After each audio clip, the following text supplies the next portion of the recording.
Shalom, nous continuons notre série au sujet de la tefila, de la prière. Nous voulons comprendre quelle est l'essence de la prière, de quelle façon faut-il prier. Pour pouvoir approfondir et continuer notre étude, nous allons donner l'exemple de Hana. La tefila de Hana, la tefila de la prophétesse Hana, nous donne un exemple de qu'est-ce que la tefila et de quelle manière elle se déroule. Nous savons qu'au début du livre de Shemuel, de Samuel, au premier chapitre, on nous raconte les difficultés que Hana avait rencontrées lors de son mariage avec Elkana. La Bible, le Tanakh nous raconte la chose suivante. Nous allons lire ici le livre de Shemuel au chapitre 1. Vahi ish echad min aramatayim tsofin mar Ephraim ushmo Elkana ben Yerucham. Il était une fois un homme qui s'appelait Elkana. Elkana, nous dirons les Chachamim, était d'une famille de Lévi'im. Il appartenait à l'aristocratie d'Israël, était un prince d'Israël. Et nous voyons qu'il avait une femme qui s'appelait Hana et une autre femme qui s'appelait Pénina. La première femme, c'était Hana. Il s'était marié avec elle et n'ayant pas eu d'enfant, elle lui avait proposé, en souvenir de ce que Abraham, lorsqu'il avait épousé Sarah, n'avait pas eu d'enfant, il dit de la même façon qu'Abraham a épousé une autre femme, Agar, pour pouvoir avoir une descendance, alors Hana a demandé à Elkana de se marier avec une autre femme pour pouvoir lui aussi avoir une descendance. Et c'est ce qu'il a fait. Il a écouté et décida de se marier avec Pénina. Avec Pénina, il eut des enfants, mais le texte nous dit « Ule Hana en yeladim ». Mais à Hana, il n'y avait pas d'enfant. « Vela ish ala aish haou miiro miyamim yamima ». Et cet homme montait chaque fois où une fête se présentait, que ce soit Pessah ou Shavuot ou Sukkot, il montait au Mishkan chez Béchilo. On n'avait pas de temple, on n'avait pas de Mishkan ailleurs que dans la ville de Shilo. La ville de Shilo était là-bas. Aïli, le Kohen, le prêtre, qui s'occupait d'une espèce de tabernacle qui n'était pas encore fixe, c'est que bien plus tard que nous allons nous installer à Jérusalem pour y construire le temple, à l'endroit où Yitzhak a été sacrifié ou porté en Akéda auprès de son père Abraham. Là-bas, à Shilo, on se concentrait tous les Juifs d'Israël lors des fêtes de pèlerinage, c'est-à-dire à Pessah, à Shavuot et à Sukkot. Et Elkana, lui aussi, et sa famille, avec Hana et avec les enfants de Pénina et Pénina, montaient pour pouvoir faire le sacrifice de la fête à Pessah, à Shavuot et à Sukkot. Or, lorsqu'ils montaient, le scénario se répétait. Hana a pleuré. Pourquoi ? Parce qu'elle ne recevait qu'une part de Korban, parce qu'elle n'avait pas d'enfant. Et elle se rappelait le fait que Elkana était son mari et qu'avec elle, ils n'ont pas eu de descendance. Vient le Pénina, et par contre, elle, lorsqu'elle reçoit de Elkana, son mari, elle reçoit, Baruch Hashem, beaucoup de parts de sacrifice. Pourquoi ? Parce que, Baruch Hashem, elle a des enfants. Elle a réussi, elle a eu le mérite d'avoir des enfants avec son mari, Elkana. La Gemara nous dit qu'à chaque fois que Elkana lui présentait les plats, Hana était triste, vraiment très triste, à tel point qu'elle n'arrivait même pas à manger. Un beau jour, Elkana s'est présenté devant elle et lui dit, écoutez bien, Vayomerla, on est au chapitre 1, au premier chapitre de Samuel, au verset 8. Vayomerla Elkana Isha, Hana lama tivki. Elkana, son mari, lui dit, Hana lama tivki, pourquoi tu pleures? Velame lotocheli, mais pourquoi tu ne manges pas? Velame yeraleva ver, pourquoi tu morfonds ton cœur? Tu ne sais pas pourquoi. Regardez la suite du verset. Halo anochi tovlach me'asarabanim. Ne suis-je pas mieux pour toi que les 10 enfants de Pénina? Que 10 enfants. Pas que les 10 enfants de Pénina. Que 10 enfants. Ne suis-je pas mieux pour toi que 10 enfants? Il voit sa femme, triste, parce qu'elle n'a pas de descendance, parce qu'elle n'a pas enfanté. Et il vient, par amour, et lui dit, Hana, ne suis-je pas moi mieux que 10 enfants? Alors on ne peut que s'étonner. Comment un mari peut dire une chose comme ça à sa femme? En tout cas, il est clair. Pour de Chachamim, qu'après avoir dit cette phrase, que se passe-t-il? Vatakom Hana achare ochla beshilo.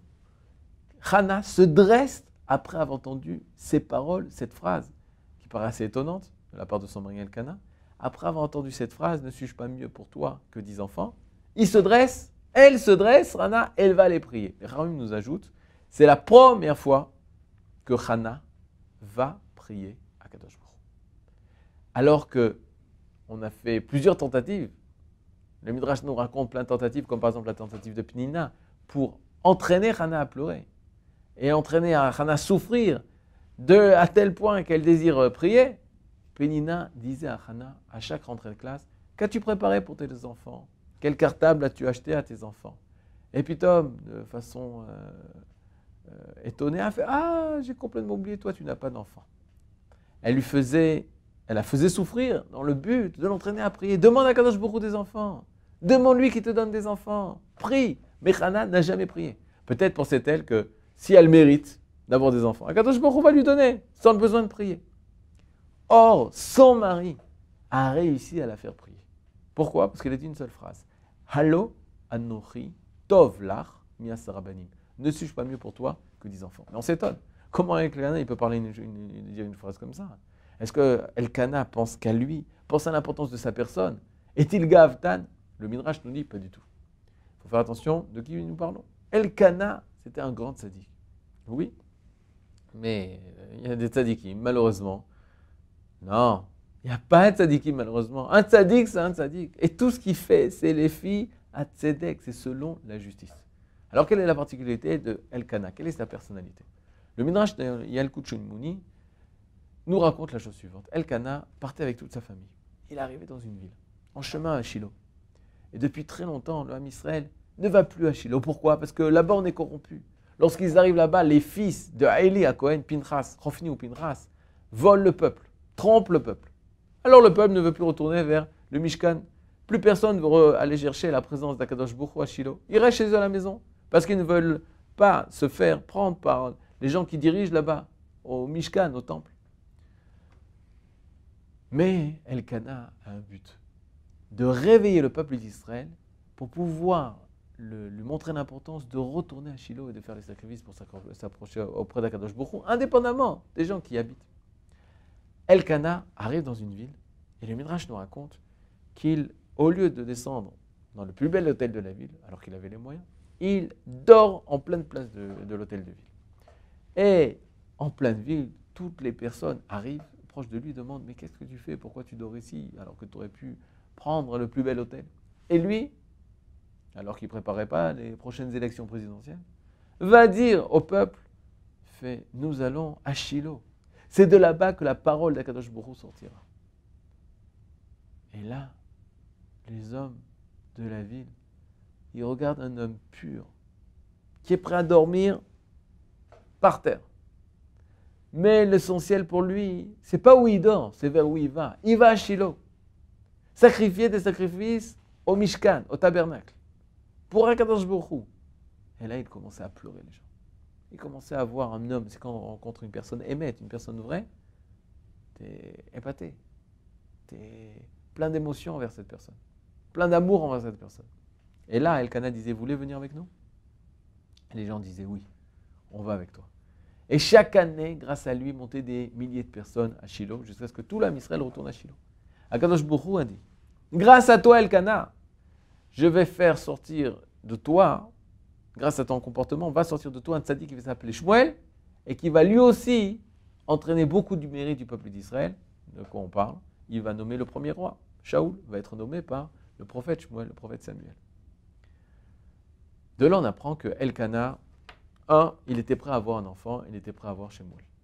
De là, on apprend aussi la particularité, la tzidkout de Elkana, où est-ce qu'elle se trouvait?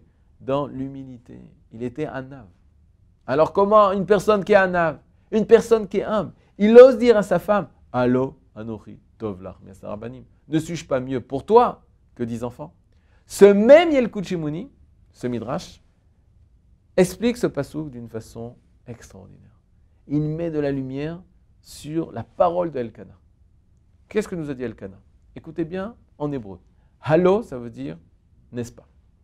Anochi tovlach. Tovlach, c'est bien pour toi. Mais à Sarabanim, que 10 enfants. Que veut dire Anochi Tovlach? Je suis bien pour toi. Le problème, c'est que lorsqu'on parle en ivrite, en général, on n'utilise pas le mot Anochi. On utilise Ani. Ani Tovlach. Je suis bien pour toi. Et le Yalkut Shimoni voit la différence de langage qui a été utilisé. Au lieu d'utiliser Ani, on a utilisé le mot Anochi. Mais que veut dire le mot Anochi?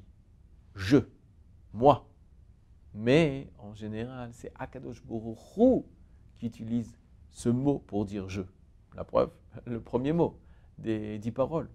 Anochi Hashem Elokecha. Je suis l'Éternel ton Dieu. Quand Akadosh Baruch Hu veut utiliser le je, il utilise le mot Anochi. Et de là, le Midrash dit la chose suivante. Elkana voulait dire à sa femme, Allô, n'est-ce pas? Anochi Hashem, ton Créateur, est bien pour toi plus que 10 enfants. Quel est le message caché de Elkana? Elkana veut dire à sa femme, la tristesse, c'est la tristesse. La souffrance, c'est une souffrance. Mais d'où vient la véritable souffrance? D'où vient la véritable tristesse? Elle provient du manque de relation entre toi et ton Créateur. Si entre toi et ton Créateur, il y a un écart, c'est de là-bas que viendra la souffrance et la tristesse et la mélancolie et l'amertume. Lorsque tu auras réparé ta relation avec ton Créateur, alors automatiquement, la joie renaîtra. Et elle comprend. Elle comprend qu'il faut qu'elle fasse la paix avec son Créateur, avec celui qui l'a créée, celui qui l'a faite femme. Et elle va se présenter devant Akadosh Baruch Hu. Elle va commencer cette tefila, sa fameuse prière. Et les Rachamim vont nous commenter cette tefila. Quel est le but de cette tefila? Elle va dire la chose suivante. Akadosh Baruch Hu, moi, je veux être ta servante. Je veux être ta servante.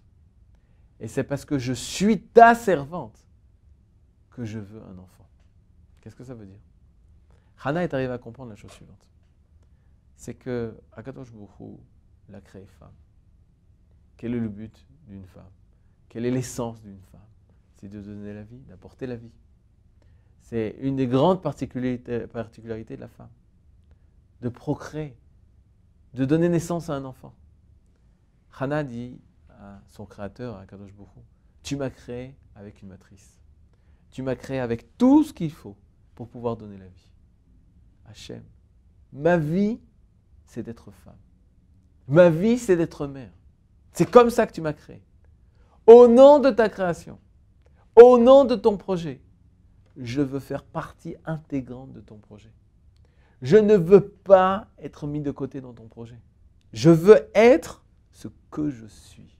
Ça, c'est la tefila. Je veux tellement vouloir ma véritable volonté d'être. Je veux un enfant pas pour moi. Je veux un enfant pas pour qu'il me dise « Maman, je t'aime ». Je veux un enfant pas pour que tout le monde regarde et me dise « Oh là là, enfant magnifique que tu as ». Non, je veux un enfant pour toi, Hachem. Pour réaliser ta royauté, Hachem. Parce qu'en étant femme et en donnant naissance à cet enfant, je réalise le projet du divin sur cette terre. Et la preuve, dira Hana, si j'ai un enfant, je te l'emmènerai au Mishkan. Il sera serviteur au Mishkan. Il sera serviteur au tabernacle. À quoi la chose ressemble? Souvent des personnes disent, si je gagne au loto, je donne 10% à la yeshiva. Je donne 10% à la synagogue. Je donne 10% aux pauvres. Mais personne n'aura dit, personne ne dirait, si je gagne au loto, tout ce que je gagne, je le donne aux pauvres. Si je gagne au loto, tout ce que je gagne, je le donne à la yeshiva. C'est logique, alors pourquoi tu joues? C'est exactement ce qui s'est passé avec Hana. Hana n'a pas dit, si j'ai un enfant, je l'appellerai merci Hachem, il étudiera tous les jours, 3 heures par jour. Non. Elle dit, si j'ai un enfant, je te le donne. Si j'ai un enfant, il est que pour toi. Pour exprimer ce qui s'est passé à l'intérieur de son être. Qu'elle est arrivée à une volonté pure. Je veux un enfant pour toi, Akadosh Baruch Hu, pour réaliser ta volonté, Hachem. Et grâce à ça, elle a pu avoir la première conséquence de cette transformation de son être, la joie. Elle est sortie de cette fila, de cette prière, heureuse. Mais elle n'a pas d'enfant. Certains ont dit, oui, mais il y a la promesse de Élie. Non, elle est heureuse parce qu'elle a fait la paix avec son Créateur. Si maintenant, Hachem, tu décides de me donner un enfant ou de ne pas me donner un enfant, ça dépend de toi. Moi, j'ai fait mon travail, je suis pur. Je n'ai plus un intérêt personnel. Je veux être ta servante. Servante, malheureusement, en français, c'est une mauvaise connotation. On a l'impression de servante qui souffre, etc. On parle d'avoir retrouvé son essence. Va'ani tefilati. Ani, mon moi, c'est ma tefila. Grâce à ma tefila, je redeviens moi. Grâce à ma tefila, je m'élève pour retrouver ma véritable volonté. C'est ce que Hana a réussi à faire. C'est ce que nous devons réussir à faire dans chaque tefila que nous faisons. Grâce au fait de vouloir ce que Hachem veut de nous. Pas parce que moi je le veux pour tel et tel intérêt. Et là, le vouloir parce que Hachem le veut, alors automatiquement, on pourra s'élever grâce à la tefila. On va pouvoir s'élever notre personnalité. L'autre exemple qui est donné, bien sûr, c'est de nos pères. Abraham et Sarah n'avaient pas d'enfants. Pourquoi? Parce qu'au départ, Abraham et Sarah, pourquoi Kadosh Baruch Hu les a rendus stériles? Parce que s'ils n'avaient pas rendu stériles, ils auraient un enfant, parce qu'ils voulaient un enfant. C'est comme la nature du monde. Mais Kadosh Baruch Hu de Sarah ne veut pas un simple enfant. Il veut Yitzhak. Alors passent les années passent sans enfant. Et Abraham s'élève, Sarah s'élève à comprendre, non, il ne faut pas seulement un enfant. Il faut un enfant de Tzadik. Mais la volonté d'Akadosh Baruch Hu est, je veux Yitzhak. Et la volonté de Abraham, c'est, je veux un enfant de Tzadik. Jusqu'à ce que grâce aux tfilotes qu'ils ont fait, ils ont réussi à s'élever, à tel point qu'ils arrivent à la même volonté du divin qui est, je veux Yitzhak, qui va être ma descendance et la descendance du Ham Israël. Au même moment, la volonté d'Abraham et de Sarah est au diapason du divin, le divin se réalise, la volonté divine se réalise, et naît Yitzhak. Le but de la tefila, c'est d'élever ma volonté, de tefila en tefila, de prière en prière, j'arrive à élever ma volonté jusqu'à me mettre au diapason de la volonté divine. Que nous puissions faire des tfilotes qui permettent à chacun de nous élever et d'être des personnes meilleures. Kol Touf.